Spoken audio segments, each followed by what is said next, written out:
All right, let's talk. I'm not here to beat around the bush. We're going to get real about something that affects millions of people, but we're often too afraid to talk about it openly. I'm talking about depression. You've probably heard the word, maybe you've even used it to describe a bad day. But what is it really? How does depression start? Is it a bad mood that just won't go away? Is it something in your brain chemistry? Or is it a reaction to the tough stuff life throws at you? Well, the truth is, it's complicated, and it's not a one-size-fits-all problem. It doesn't just appear out of nowhere. It's a process, a journey that starts somewhere for everyone. The problem is, if you don't know what you're dealing with, you can't fix it. You wouldn't try to fix a car engine with a hammer, would you? No, you need the right tools and the right information. That's what we're going to do today. We're going to break down the different types of depression, what they look like, and how they can creep into your life. I'm going to lay it all out for you, plain and simple. We'll have subtitles on the screen to highlight the key terms, because I want you to walk away from this video feeling empowered with knowledge. This isn't about scaring you, it's about equipping you. So I want you to listen up. Put away the distractions, because what we're about to discuss could change your life, or the life of someone you love. We're going to pull back the curtain on this thing called depression. We'll look at it from all angles so you can start to understand the what and the why behind it. Because once you understand the problem, you're halfway to finding the solution. This is about getting smart, getting serious, and getting on the path to getting better. Let's get started. First up, let's talk about the one most people think of when they hear the word depression. It's called major depressive disorder, or MDD. Now, this isn't just feeling sad because your favorite team lost or you had a bad day at work. This is a heavy, persistent, and overwhelming weight that settles over your life. We're talking about a significant change from how you used to be. Symptoms include a deep, unshakable sadness, a complete loss of interest or pleasure in things you once loved, and it has to last for at least 2 weeks. It's not a fleeting feeling, it's a constant companion that drains the color from your world. So, how does this bear get a hold of you? It can be triggered by a major life event, a loss, a divorce, a job loss, something that shakes your foundation. But here's the kicker. Sometimes, it starts for no apparent reason at all. It can be a slow, creeping fog that gradually rolls in, or it can hit you like a ton of bricks. You might notice changes in your sleep, either sleeping all the time or barely at all. Your appetite might disappear, or you might find yourself eating constantly. You feel worthless, guilty about everything, and the energy to do even the simplest tasks like getting out of bed just isn't there. It's a real diagnosable illness, not a character flaw. Think of it like this. Your brain is the command center for your entire life, and with MDD, the wiring gets scrambled. The chemicals that regulate your mood, like serotonin and dopamine, get out of balance. This isn't something you can just snap out of any more than you can snap out of diabetes. It affects your ability to think, to feel, and to function. Recognizing these specific symptoms, the duration, the intensity, the complete shift from your normal self, is the first crucial step. You have to call it what it is to begin to fight it. Now let's talk about a different kind of beast. It's called persistent depressive disorder, or PDD. Some of you might have heard of its old name, dysthymia. The key word here is persistent. Unlike the intense, shorter episodes of major depression, PDD is a long-term chronic form of depression. We're talking about a low-grade dark cloud that follows you around for at least 2 years, maybe even longer. It's a constant state of being down or in a funk. People with PDD might not even realize they're depressed. They might just think, this is just who I am. I'm just a melancholy person. The development of PDD is often slow and insidious. It might start in childhood or adolescence, and because it's been there for so long, it becomes part of your personality, your normal. You can still function. You go to work, you take care of your responsibilities, but the joy is gone. You're just going through the motions. The symptoms are similar to major depression but less severe. Media group, close-up of tired eyes, person struggling to focus on book, young adult with head and hands at desk at stock at distribute _equally, low energy, poor self-esteem, trouble concentrating, and feelings of hopelessness. You're living life in grayscale while everyone else seems to be in vibrant color.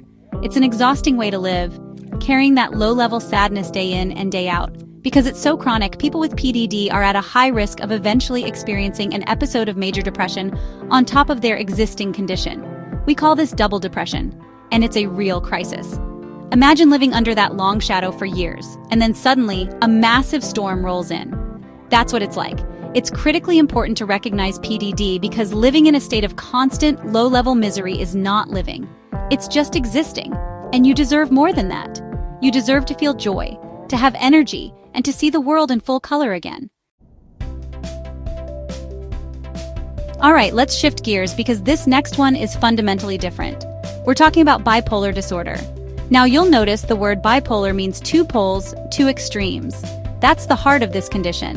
It's not just about depression, it's about a cycle between two intense mood states, the lows of depression and the highs of mania, or a less severe form called hypomania. The depressive episodes in bipolar disorder can look exactly like major depressive disorder. The same crushing sadness, hopelessness, and lack of energy we've already discussed. That's why it's so often misdiagnosed. The key difference, and what defines this illness, is the presence of those manic or hypomanic episodes. A manic episode is not just a good mood, it's a dangerously elevated state. You might feel euphoric, on top of the world, full of energy, and have racing thoughts. You might need very little sleep, talk a mile a minute, and engage in impulsive, reckless behavior like spending sprees, gambling, or risky sexual encounters. Your judgment goes out the window. Hypomania is a milder version of this. You still have the increased energy and mood, but you're generally able to function and aren't completely detached from reality. This cycle is what makes bipolar disorder so challenging and disruptive. You're on a roller coaster you can't get off of. You swing from the depths of despair, where you can't even get out of bed, to these dizzying, out-of-control highs. The start of a depressive episode often follows a manic phase, like a brutal crash after a period of unsustainable flight. Understanding this pattern is life or death, because treating bipolar depression with standard antidepressants without a mood stabilizer can actually trigger a manic episode, making things much, much worse. You have to treat the whole cycle, not just one part of it. Have you ever noticed your mood just tanks when winter rolls around?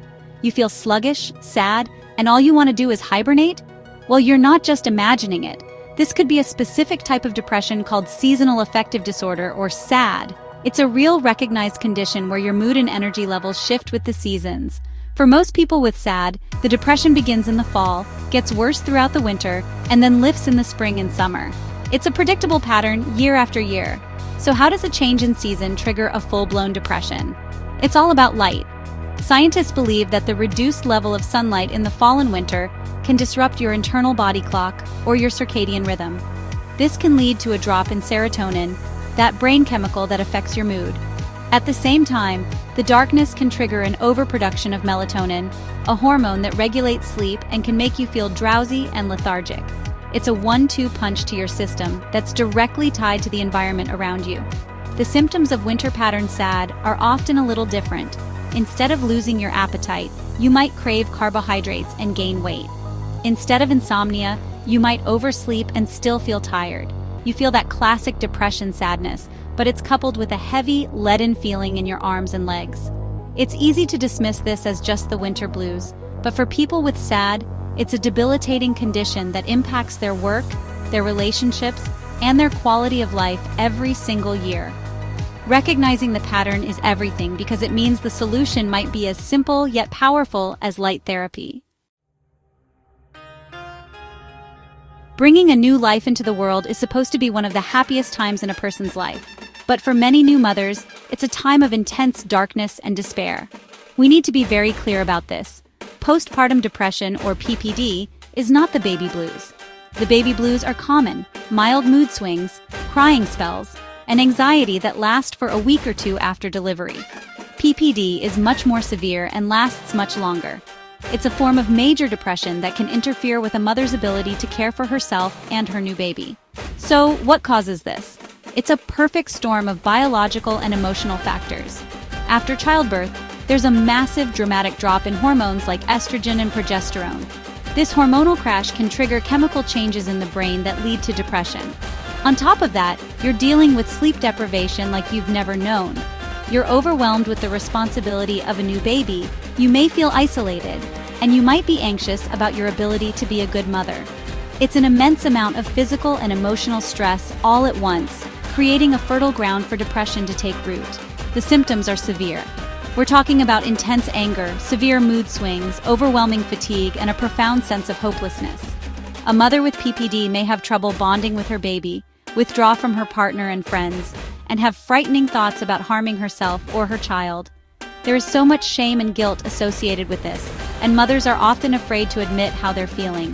We have to stop that. This is a medical complication of childbirth. It is not a sign of weakness or a reflection of your love for your child.